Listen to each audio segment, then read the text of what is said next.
네, 아이템 23 태그 달린 클래스보다는 클래스 계층 구조를 활용하라 발표 시작하겠습니다. 목차는 다음과 같습니다. 먼저 태그 달린 클래스에 대해서 한번 알아보겠습니다. 태그 달린 클래스는 두 가지 이상의 의미를 표현할 수 있는 클래스인데요. 그림처럼 피카츄, 팽돌이를 표현할 수 있는 메타몽이 태그 달린 클래스라고 이해할 수 있겠습니다. 태그 달린 클래스는 여러 의미 중 현재 표현하는 의미를 태그 필드로 알려주는 클래스입니다.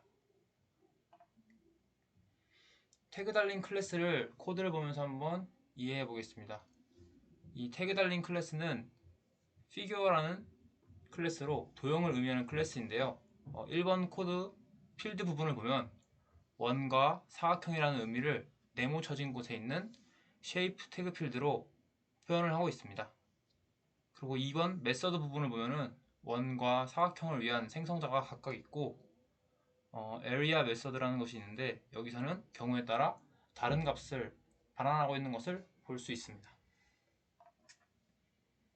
그렇다면 왜 이 아이템 23에서는 태그 달린 클래스를 사용하지 말라고 했는지 태그 달린 클래스의 단점에 대해서 한번 알아봅시다. 태그 달린 클래스의 단점은 굉장히 많은데요.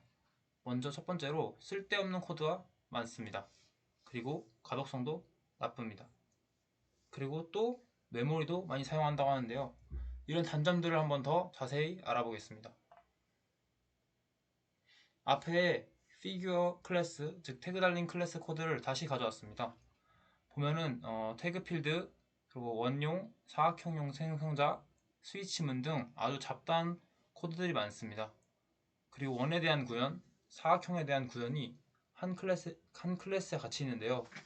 그래서 가독성이 아주 안 좋은 걸 볼 수 있습니다. 그리고 원을 표현할 때 필요 없는 사각형 관련 필드, 생성자를 같이 들고 있기 때문에 메모리가 낭비되는 단점이 있다는 것입니다. 다음 단점으로는 쓰이지 않는 필드를 초기화해야 하는 단점과 이상한 필드를 초기화해도 런타임의 문제가 드러난다는 단점이 있습니다. 어떨 때 이런 단점이 발생하는가 하면은 필드가 파이널일 때 발생을 합니다. 필드가 파이널이라면 보통 생성자에서 초기화를 해야 하죠. 초기화를 하지 않으면 컴파일 에러가 발생합니다. 그래서 코드의 밑줄처럼 원용 생성자에서도 사각형 생성자에서도 자신에게 필요 없는 필드까지 다 초기화해줘야 하는 귀찮은 단점이 생기는 것인데요. 그리고 코드의 네모박스처럼 이렇게 쓸데없는 필드까지 생성자에서 다 같이 초기화하다 보니까 실수로 값을 바꿔서 넣어줄 수 있습니다. 코드에서 radius에는 length 값을 넣고 length 필드에는 radius를 넣었는데요. 그래도 컴파일러는 둘 다 더블 타입이니 잘 초기화했겠거니 하고 넘어갑니다. 그리고 런타임에 필드를 사용하다 보면 이상한 값이 들어가 있는 것이죠. 그래서 엉뚱한 필드를 초기화해도 런타임에 가야 문제가 드러나는 단점이 생긴다는 것입니다. 또 단점이 있습니다. 아주 끝나지 않죠? 다른 의미를 추가하려면 코드 수정이 필요하고 인스턴스 타입만으로는 현재 나타내는 의미를 알 수 없다는 단점이 있습니다. 다른 의미를 추가하려면 코드 수정이 필요한 단점을 한번 보겠습니다. 만약에 앞에 figure 태그 달린 클래스에 삼각형이라는 의미를 추가하고 싶다면 우선 enum shape에 트라이앵글이라는 것을 추가해줘야 하고 또 필요한 필드도 추가해줘야 하고 생성자도 추가해야 되고 스위치문도 수정해야 하고 듣기만 해도 아주 피곤한 일이 발생합니다. 바로 이런 단점이 있다는 것입니다. 그래서 결국 태그 달린 클래스는 장황하고 오류내기 쉽고 비효율적이라는 것입니다. 이제 그렇다면 태그 달린 클래스 대신에 사용하라는 클래스 계층 구조가 뭔지 한번 알아보겠습니다. 태그 달린 클래스 말고 여러 의미를 표현하려면 어떻게 해야 할까요?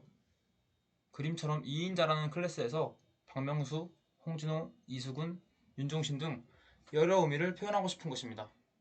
답은 이미 알고 있죠.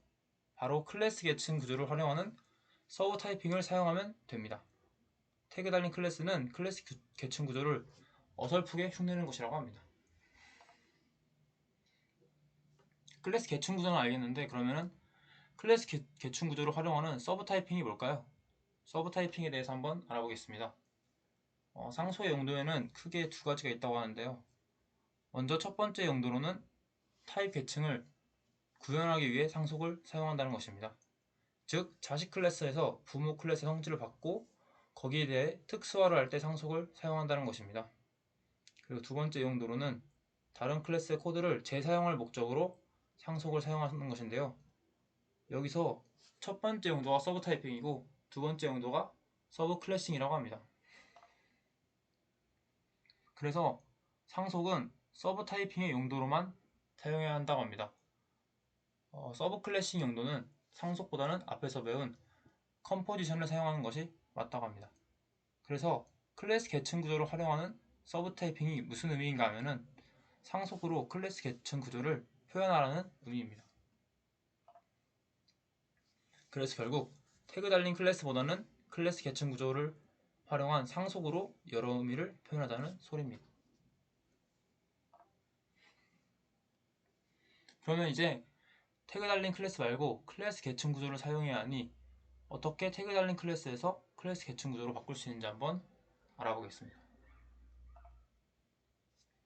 먼저 1단계는 계층 구조의 루트가 될 추상 클래스를 정의해야 합니다. 그리고 2단계는 태그 필드의 값에 따라 동작이 달라지는 메서드들을 루트 클래스의 추상 메서드로 선언하면 된다고 합니다. 코드를 한번 알아볼 건데요. 앞에 피규어 태그 달린 클래스를 단계에 맞게 한번 바꿔보겠습니다. 피규어 클래스는 도형을 의미하니 도형 계층 구조의 루트가 됩니다. 따라서 앱스트랙 클래스로 피규어 클래스를 선언합니다. 그리고 태그 달린 클래스에서 스위치문으로 태그 값에 따라 동작이 달라지는 에리아 메서드를 추상 메서드로 추상 클래스에 넣으면 됩니다. 다음 3단계는 태그 값에 상관없이 동작이 일정한 메서드를 루트 클래스의 일반 메서드로 추가하라는 것인데요. 추상 메서드가 아니라 그냥 일반 메서드로 넣으라는 것입니다. 그리고 4단계는 모든 하위 클래스에서 공통으로 사용하는 데이터 필드들을 루트 클래스로 올리라는 것입니다. 앞에 태그 달린 클래스 피규어 클래스에서는 이런 동작이 일정한 메서드와 공통 사용하는 필드가 없어 할 것이 없습니다. 이렇게 4단계까지가 루트 클래스를 정의하는 것입니다. 이제 하위 구체 클래스를 만드는 5단계로 가보겠습니다. 5단계는 루트 클래스를 확장한 구체 클래스를 의미별로 하나씩 정의하라는 것입니다. 그림처럼 피규어 추상 클래스를 상속받아서 구체 클래스를 정의하면 됩니다. 태그 달린 클래스에서는 의미가 서클 그리고 렉탱글 두 개가 있었기 때문에 서클 클래스, 렉탱글 클래스 두 개를 정의를 하면 됩니다. 다음 6단계는 각 하위 클래스의 각자의 의미에 해당하는 데이터 필드를 넣으면 됩니다. 그리고 마지막으로 7단계로 루트 클래스가 정의한 추상 메서드를 각자의 의미에 맞게 구현하는 것이 7단계입니다.